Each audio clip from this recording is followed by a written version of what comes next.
KCT ಎಕ್ಸಾಮ್ಗಳನ್ನೇ one of the easiest exam ಅಂತಂದರೆ ಬಯಾಲಜಿದು. ಬಯಾಲಜಿಯಲ್ಲಿ ಈಸಿಯಾಗಿ ಬರೀ ಜನರಲ್ ನಾಲೆಜಿಂದ ಆ್ಯಂಡ್ ನಿಮ್ಗಿರ್ತಕ್ಕಂಥ ಬೇಸಿಕ್ ನಾಲೆಜಿಂದ 30 ಕ್ವಶನನ್ನು ಕಣ್ಣು ಮುಚ್ಕೊಂಡು ಸಾಲ್ವ್ ಮಾಡ್ಬೋದು. ನಾನು ನಿಮಗೆ ಹೇಗೆ ಏನು ಅಂತ ಡೀಟೇಲಾಗಿ ಎಕ್ಸ್ಪ್ಲೈನ್ ಮಾಡ್ತೀನಿ, ಗಮನ ಕೊಟ್ಟು ಕೇಳಿಸ್ಕೊಳ್ಳಿ. ನಾನು ಆಗಲೇ ಹೇಳಿದ ಹಾಗೆ ಆರಾಮಾಗಿ ರಿಲ್ಯಾಕ್ಸಾಗಿ ಕೂತ್ಕೊಳ್ಳಿ, ಮೈಂಡನ್ನ ಫ್ರೆಶ್ ಮಾಡ್ಕೊಳ್ಳಿ ಆ್ಯಂಡ್ ಬುಕ್ಕು ಪೆನ್ ಹಿಡ್ಕೊಂಡು ಕೂತ್ಕೊಳ್ಳಿ. ಆ್ಯಂಡ್ ಈ ವಿಡಿಯೋನ ಲೈಕ್ ಮಾಡ್ಕೊಳ್ಳಿ, ಚಾನಲ್ನ ಸಬ್ಸ್ಕ್ರೈಬ್ ಮಾಡ್ಕೊಳ್ಳಿ, ಸೊ ನಾನು ಅಪ್ಲೋಡ್ ಮಾಡ್ತಕ್ಕಂಥ ಯಾವ ವಿಡಿಯೋನೂ ನೀವು ಮಿಸ್ ಆಗಬಾರ್ದು. ಓಕೆ, ಆ್ಯಂಡ್ ಬನ್ನಿ ಡೈರೆಕ್ಟಾಗಿ ವಿಡಿಯೋಗೆ ಹೋಗೋಣ. ಆ್ಯಂಡ್ ಇನ್ನೊಂದು ವಿಚಾರ, ಅಕಸ್ಮಾತ್ ನೀವೇನಾದರೂ ಈ ಒಂದು PDF ಮಿಸ್ ಆಗಿದರೆ ಖರೀದಿ ಮಾಡೋದು, ಸೊ ನಾನು ಇದನ್ನು ಬರೀ 99 ರೂಪಾಯಿ ಕೊಡ್ತಾಯಿದ್ದೀನಿ. ಇದರಲ್ಲಿ ಇನ್ನೂ PDF ಆ್ಯಡ್ ಮಾಡ್ತಾ ಹೋಗ್ತೀನಿ. This is golden mind for you guys. And ಆಗಲೇ 700 ಜನ ತೊಗೊಂಡಿದ್ದಾರೆ.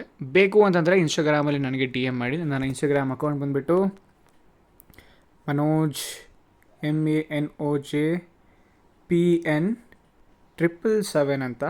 This is my Instagram handle. Okay, so DM ಮಾಡಿ ನನಗೆ, ನಾನು ನಿಮ್ಮ QR ಕೋಡ್ ಕಳಿಸ್ತೀನಿ. Once you complete the payment I am gonna share you the PDF access. ಬನ್ನಿ ಡೈರೆಕ್ಟಾಗಿ ಇವಾಗ ವೀಡಿಯೋಗೆ ಹೋಗುವ. ನೋಡಿ, ಝೀರೋ ರೂಟ್ ಲರ್ನಿಂಗ್ ಇದು, ಆಯಿತಾ? ಆ್ಯಂಡ್ ಮೋಸ್ಟ್ಲಿ 100% ಕರೆಕ್ಟ್ ಆನ್ಸರಿಗೆ ಬರ್ತೀರಾ ನೀವು. ಬಯಾಲಜಿನೇ ಹಾಗೆ.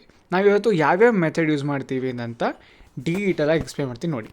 ನಾವಿವತ್ತು first word root reading observe ಮಾಡ್ತೀವಿ, ಮತ್ತು ಟ್ವಿನ್ ಪೇರ್ ಎಲಿಮಿನೇಷನ್ ಯೂಸ್ ಮಾಡ್ತೀವಿ, ಒನ್ ಫ್ಯಾಕ್ಟ್ ಕಿಲ್ 2 ಆಪ್ಷನ್ಸ್ ಇದು ಅಬ್ಸರ್ವ್ ಮಾಡ್ತೀವಿ, ಪವರ್ ಆಫ್ 2 ಫಾರ್ಮುಲಾಸ್ ನೋಡ್ತೀವಿ, ಸೀಕ್ವೆನ್ಸ್ ಲಾಜಿಕ್ ನೋಡ್ತೀವಿ, spot the odd one out ನೋಡ್ತೀವಿ, ಆಮೇಲೆ ಆರ್ಗನೈಸ್ ಪ್ರಾಡಕ್ಟ್ ಆ್ಯಂಡ್ ಆ್ಯಂಕರ್ ನೋಡ್ತೀವಿ. ಅದಾದಮೇಲೆ ಸ್ಟೇಟ್ಮೆಂಟ್ ಸ್ವ್ಯಾಪ್ ಡಿಟೆಕ್ಷನ್ನ ನೋಡ್ತೀವಿ ನಾವು. ಸೊ ಬನ್ನಿ. ಆ್ಯಂಡ್ ಇನ್ನೊಂದೇನು ಗೊತ್ತಾ, ಸೊ ಈ ಜನರಲ್ ಇನ್ಸ್ಟ್ರಕ್ಷನ್ಸನ್ನು ದಯವಿಟ್ಟು ಒಂದು ಸತಿ ಪಾಸ್ ಮಾಡ್ಕೊಂಡು ಓದ್ಕೊಂಬಿಡಿ, ಬಿಕಾಸ್ ದಟ್ಸ್ ವಾಟ್, ಒಂದು ನಿಮಿಷ, that is what is most important. ನಾನು ಸ್ವಲ್ಪ ಹೊತ್ತು ಸ್ಕ್ರೀನ್ನ ಫ್ರೀಸ್ ಮಾಡ್ತಾ ಇದ್ದೀನಿ, so that you can read, because ನಾವು ಇಲ್ಲಿ ಏನೇನು ನೋಡ್ತಾ ಹೋಗ್ತೀವಿ ಈ ಜನರಲ್ ಇನ್ಸ್ಟ್ರಕ್ಷನ್ಸನ್ನೇ ಫಾಲೋ ಮಾಡುತ್ತೆ. ಓಕೆ, ಬನ್ನಿ ಡೈರೆಕ್ಟಾಗಿ ಕ್ವಶನ್ಸ್ಗೆ ಹೋಗೋಣ. ನೀವು PDF ಖರೀದಿ ಮಾಡಿದ್ರೆ ನಿಮ್ಗೆ ಇದೆಲ್ಲ ಡೀಟೇಲ್ಸ್ ಸಿಗುತ್ತೆ. ಇದು 2025 ಬಯಾಲಜಿ ಪೇಪರ್ ಆಗಿರುತ್ತೆ. ಅದಕ್ಕೆ ಅಪ್ಲೈ ಮಾಡಿ ನಾನು ನಿಮ್ಗೆ ತೋರಿಸ್ತಾ ಇದ್ದೀನಿ, so that you guys will ask proof, right? That's why. ಬನ್ನಿ ಕ್ವಶನ್ಸನ್ನು ಸಾಲ್ವ್ ಮಾಡ್ಕೊಂಡು ಹೋಗೋಣ. ಸೊ ಕ್ವೆಶ್ಚನ್ ನಂಬರ್ 1 ಏನಿದೆ, when pollen grain of one plant pollinate the stigma of flower of another plant, it is called what ಅಂತ ಕೇಳಿದ್ದಾರೆ. ಇದಕ್ಕೆ ನಿಮ್ಗೆ English ಗೊತ್ತಿದ್ರೆ ಈಸಿಯಾಗಿ ಆನ್ಸರ್ ಮಾಡ್ತೀರಾ. But I would say better ನೀವು ಈ ಎಲ್ಲ ಪಾಲಿನೇಷನ್ ಮೆಥಡ್ಗಳನ್ನ ದಯವಿಟ್ಟು ಕಲ್ತ್ಕೊಳ್ಳಿ. ಆಟೋಗ್ಯಾಮಿ ಆಗಿರ್ಬೋದು, ಆಮೇಲೆ ಡೈಕೋಗ್ಯಾಮಿ ಆಗಿರ್ಬೋದು, ಮತ್ತು ಗೆಟಿನೋಗ್ಯಾಮಿ ಆಗಿರ್ಬೋದು, ಝೀನೋಗ್ಯಾಮಿ ಆಗಿರ್ಬೋದು. ಅದಾದಮೇಲೆ ಇನ್ನೂ ಡಿಫ್ರೆಂಟ್ ಟೈಪ್ಸ್ ಆಫ್ ಪಾಲಿನೇಷನ್ಸ್ಗಳು ಬರ್ತವೆ. ಪ್ರತಿಯೊಂದನ್ನು ದಯವಿಟ್ಟು ಕಲ್ತ್ಕೊಳ್ಳಿ. It will definitely help you guys. ಇದು ಇಲ್ಲದೇ ಇದ್ದರೂ ನೀಟಿಗೆ ಹೆಲ್ಪ್ ಮಾಡುತ್ತೆ. ಓಕೆ, ನೀವು ನೀಟ್ ಎಕ್ಸಾಮ್ ಬರೀತೀರಲ್ವಾ, national entrance cum eligibility test, ಅದಕ್ಕೆ ಹೆಲ್ಪ್ ಆಗುತ್ತೆ. ಓಕೆ, ಬಟ್ ನಿಮ್ಗೇನು ಗೊತ್ತಿಲ್ಲ, ಸ್ವಲ್ಪ ಜನರಲ್ ನಾಲೆಜ್ ಯೂಸ್ ಮಾಡ್ಕೊಂಡು ಸಾಲ್ವ್ ಮಾಡಬೇಕು ಅಂತಂದರೆ ನಾನು ಹೇಳೋ ಥರ ಮಾಡಿ. ಸೊ ಫಸ್ಟು ಇದರಲ್ಲಿ ನಾವು ಕಾಮನ್ ಐಡೆಂಟಿಫೈ ಮಾಡೋದಾದರೆ ಗ್ಯಾಮಿ ಅನ್ನೋದು ಕಾಮನ್ ಆಗಿದೆ. ಓಕೆ, ಗ್ಯಾಮಿ ಅನ್ನೋದು ಕಾಮನ್ ಆಗಿದೆ. ಸೊ ನನಗೆ ಗೊತ್ತಾಯಿತು ಗ್ಯಾಮಿಗೆ ಆನ್ಸರ್ ಬರುತ್ತೆ ಅಂತಂತ. ಇವಾಗ ಆಟೋಗ್ಯಾಮಿನ ಅಥವಾ ಡೈಕೋಗ್ಯಾಮಿನ ಅಥವಾ ಗೆಟ್ನೋಗ್ಯಾಮಿನ ಅಥವಾ ಝೀನೋಗ್ಯಾಮಿನ ಅಂತ ಐಡೆಂಟಿಫೈ ಮಾಡಬೇಕಾಗಿರುತ್ತೆ. Let's read the question again. When pollen grains of one plant, ಒಂದು ಪ್ಲ್ಯಾಂಟ್ದು ಪೋಲನ್ ಗ್ರೈನ್ ಪಾಲಿನೇಟ್ ಆಗುತ್ತೆ with the stigma of another plant ಅಂತ ಹೇಳಿದ್ದಾರೆ. ಇಲ್ಲಿ ಅನದರ್ ಅನ್ನೋದು ಬೇಸಿಕ್ಲಿ ಹೈಲೈಟ್. ಓಕೆ, ಅನದರ್ ಅಂತಂದರೆ ಯಾವ್ದಾರು ಆಗಿರ್ಬೋದು, ಒಂದು ಫಾರಿನ್ ಆಬ್ಜೆಕ್ಟ್. ಸೊ ಆಟೋ ಅಂದರೆ ಏನು, ಸೆಲ್ಫ್. ಡೇಕೋ ಅಂತಂದ್ರೆ ಏನು, 2 ಪ್ಲ್ಯಾಂಟ್.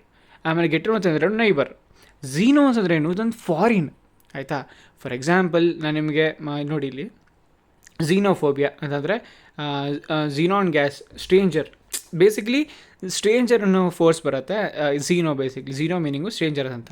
ಸೊ ಗೊತ್ತಿಲ್ಲದೆ ಇರೋ ಫಾರಿನ್ ಪ್ಲ್ಯಾಂಟ್ ಜೊತೆ ಇದೇನಾಗ್ತಿದೆ, ಪಾಲಿನೇಷನ್ ಆಗ್ತಾಯಿದೆ. ಸೊ ಆ ಒಂದು ರೀಸನಿಗೆ xenogamy is the correct answer for question number 1. ಇದರಲ್ಲಿ ನಾವು ಏನು ಯೂಸ್ ಮಾಡೋದು, ನಮಗಿರ್ತಕ್ಕಂಥ general knowledge and plus English ಅಷ್ಟೇ ಯೂಸ್ ಮಾಡಿದ್ದು ನಾವು. We did not use any conceptual thinking here.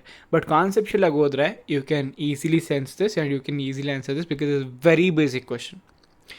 Next ಕ್ವೆಶ್ಚನ್ಗೆ ಹೋಗೋಣ ಬನ್ನಿ. This is our question 2. ಇದ್ರಲ್ಲಿ ಏನು ಹೇಳ್ತಿದೆ, fusion of a male gamete with central cell, ಇಲ್ಲಿ 2 ಪೋಲಾರ್ ನ್ಯೂಕ್ಲಿಯೈ ಇದೆ, in an embryo sac is called as ನ ಕೇಳಿದ್ದಾರೆ. ನೋಡಿ, ನಿಮಗೆ ಸ್ಟ್ರಕ್ಚರ್ ಆಫ್ ಅನಾಟ್ರೋಪೋಸೋವಿಯಲ್ ಗೊತ್ತಿದ್ದರೆ you can easily answer this question. ಇದಕ್ಕೆ ಟ್ರಿಪಲ್ ಫ್ಯೂಷನ್ ಅಂತ ಕರೀತಾರೆ.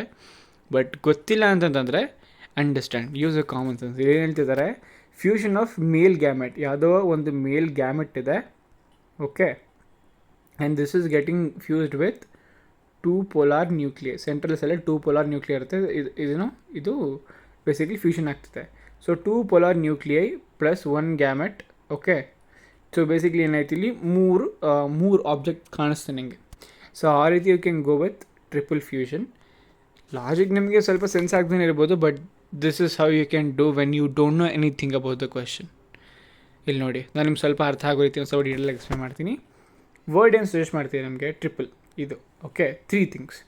ಸೆಂಟ್ರಲ್ ಸೆಲ್ಲಲ್ಲಿ ನಮ್ಮ ಹತ್ರ ಟೂ ಪೋಲಾರ್ ನ್ಯೂಕ್ಲಿಯರ್ ಇದೆ, ಪ್ಲಸ್ ಇಲ್ಲಿ ಆ್ಯಡ್ ಆಗ್ತಿರೋದೇನು ಒನ್ ಮೇಲ್ ಗ್ಯಾಮೆಟ್. ಅಲ್ಲಿ 3 ಪಾರ್ಟಿಸಿಪೆಂಟ್ಸ್ ಆಯಿತು. ಸೊ ನೀವು ಸಿಂಗ್ಯಾಮಿ ನೋಡಿದ್ರೆ ಬೇಸಿಕ್ಲಿ ಇದು ಸ್ಟ್ಯಾಂಡರ್ಡ್ ಫರ್ಟಿಲೈಸೇಷನ್ ಆಗಿರುತ್ತೆ. 2 things and kills 2 option. Basically ಇದನ್ನು ಮತ್ತು ಇದನ್ನು ಕಿಲ್ ಮಾಡ್ತು. ಅಪೋಮಿಕ್ಸಿಸ್ ಅಂದರೆ ರೀಪ್ರೊಡಕ್ಷನ್ ವಿತೌಟ್ ಫರ್ಟಿಲೈಸೇಷನ್ನು ಕಿಲ್ಸ್ ಥರ್ಡ್ ಆಪ್ಷನ್ ಕಿಲ್ ಮಾಡ್ತು. ಇದು ಮತ್ತು ಇದು ಹೋಯಿತು.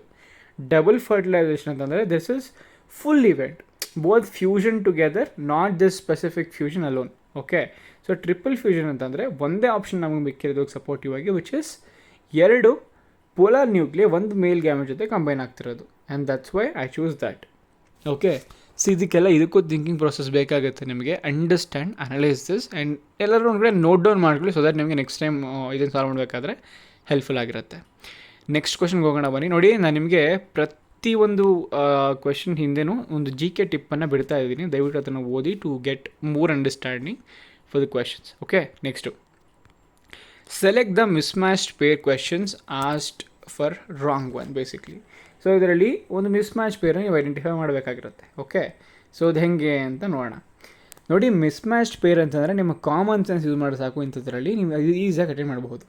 ಓಕೆ, ಇಲ್ಲೇನು ಹೇಳಿದ್ದಾರೆ ಆಪ್ಷನ್ಸ್ ನೋಡ್ಕೊಂಡು ಹೋಗೋಣ. Second month of the pregnancy is equal to movement of foetus ಅಂತ ಹೇಳಿದ್ದಾರೆ. ಸೊ ಫೀಟಸ್ ಅಂದರೆ ಏನು? ಹೊಟ್ಟೆ ಒಳಗಡೆ ಇರೋ ಮಗು basically. Okay, third month is equal to formation of major organ systems ಅಂತ ಹೇಳಿದ್ದಾರೆ. ಆ್ಯಂಡ್ 6 ಮಂತ್ಸ್ ಆದಮೇಲೆ ಐಲಿಡ್ ಸಪ್ರೇಟ್ ಆಗುತ್ತೆ ಮತ್ತು ಐಲ್ಯಾಶಸ್ ಕಾಣಿಸ್ಕೊಳ್ಳುತ್ತೆ ಅಂತ ಹೇಳಿದ್ದಾರೆ.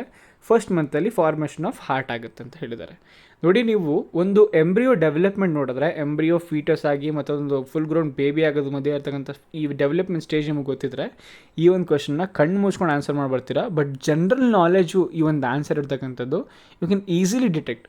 ನೋಡಿ, ಮಗು ಯಾವಾಗ ಒಂದು ಹೆಣ್ಣು ಪ್ರೆಗ್ನೆಂಟ್ ಆಗ್ತಾರೆ ಆಯಿತಾ, ಮಗು ಏನಿರುತ್ತೆ ಒಳಗಡೆ ಇದು 1 or 2 ಮಂತ್ಸಲ್ಲಿ ಕಂಪ್ಲೀಟಾಗಿ ಗ್ರೋನ್ ಆಗೋದಿಲ್ಲ. ಫಸ್ಟು ಸ್ಟಾರ್ಟ್ ಆಗೋದು ಹಾರ್ಟಿಂದ. ಓಕೆ, ಹಾರ್ಟಿಂದ ಸುತ್ತಮುತ್ತ ಫ್ಲೆಶ್ ಎಲ್ಲ ಬೆಳೆಯೋದಕ್ಕೆ ಸ್ಟಾರ್ಟ್ ಆಗಿ ಇದು ಒಂದು ಸರ್ಟನ್ ಟೈಮ್ ಬಂದಾಗ ಅಪ್ರಾಕ್ಸಿಮೇಟ್ಲಿ ಎಷ್ಟು 4 to 5 ತಿಂಗಳು ಅಥವಾ ಈ ಒಂದು ಟೈಮಲ್ಲಿ ಬೇಸಿಕ್ಲಿ ಆ ಮಗು ಒಂದು ಸ್ವಲ್ಪ ಮೂಮೆಂಟ್ಸ್ದು ಕಾಣಿಸ್ಬಹುದು. ಓಕೆ, ಬಟ್ 1-2 ತಿಂಗಳಲ್ಲಿ ಡೆಫಿನೆಟ್ಲಿ ಕಾಣಿಸೋದಕ್ಕೆ ಚಾನ್ಸೇ ಇಲ್ಲ. ಸೊ ಇದನ್ನೇ ಹೇಳ್ತಿದ್ದಾರೆ, second month of pregnancy is equal to movement of foetus ಅಂತ ಅಂದ್ಬಿಟ್ಟಿದ್ದಾರೆ, which is very wrong. Common sense, you can easily eliminate that and identify that, and that's how you're going to answer this question. Because what you see in the options ನೀವು ಕ್ಲೀನಾಗಿ observe ಮಾಡಿ, ನಾನು ಡೀಟೇಲಾಗಿ explain ಮಾಡಿದ್ದೀನಿ. This is a find the mistake question. Scan each pair for obvious timing violations. ನೋಡಿ, fetus movements when it is developed limbs and then muscle coordination. Basically ಅದೇ foetus ಯಾವಾಗ movement ಕಾಣಿಸುತ್ತೆ ನಿಮಗೆ? ಲಿಮ್ಸ್ ಮತ್ತು muscle coordination ಬೆಳೆದಾಗ. And this happens at 4 to 5 months of pregnancy, not the second month. That was a simple basic funda, and that's what I said. But ಅರ್ಥ ಮಾಡ್ಕೊಳ್ಳಿ, you have to learn you being a man or woman, irrespective of what you are, you have to learn the embryo to baby development cycle, and this is very important. Next to questioning ಹೋಗೋಣ ಬನ್ನಿ. Identify which one is not a natural method of contraception. Simple dude, natural ಅಲ್ಲ ಅಂತಂತಂದರೆ ಅಲ್ಲಿ implants ಬರೋದಿಲ್ಲ. Implants ಯಾವಾಗ ಇದು artificial ಆಗಿ human doctors insert ಮಾಡ್ತಕ್ಕಂಥದ್ದು ಬೇಸಿಕ್ಲಿ ಇಂಪ್ಲಾಂಟ್ಸ್ ಆಗಿರುತ್ತೆ. ಆ್ಯಂಡ್ ಇಂಪ್ಲಾಂಟಿಂದ ಕಾಂಟ್ರಸೆಪ್ಷನ್ ಆಗಿದ್ರೆ definitely that is not natural. ಕಣ್ಣು ಮುಚ್ಕೊಂಡು ಈ ಒಂದು ಆಪ್ಷನ್ನ ನೀವು ಟಿಕ್ ಹಾಕ್ಬೋದಾಗಿರುತ್ತೆ. This is question number 7 of your KCET biology paper. So ಇದೇ ಥರ ಸುಮಾರು ಕ್ವೆಶನ್ಸ್ಗಳಿದ್ದಾವೆ. We can solve each and every one, but time ಆಗಲೇ 10 ನಿಮಿಷ ಆಗ್ತಾಯಿದೆ.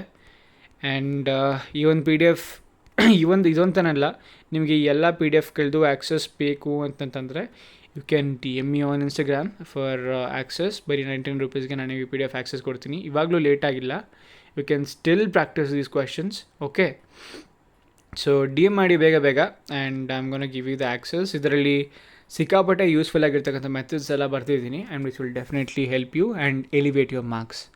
See you in the next video. Till then, keep learning, keep on learning. Thanks for watching. Bye bye.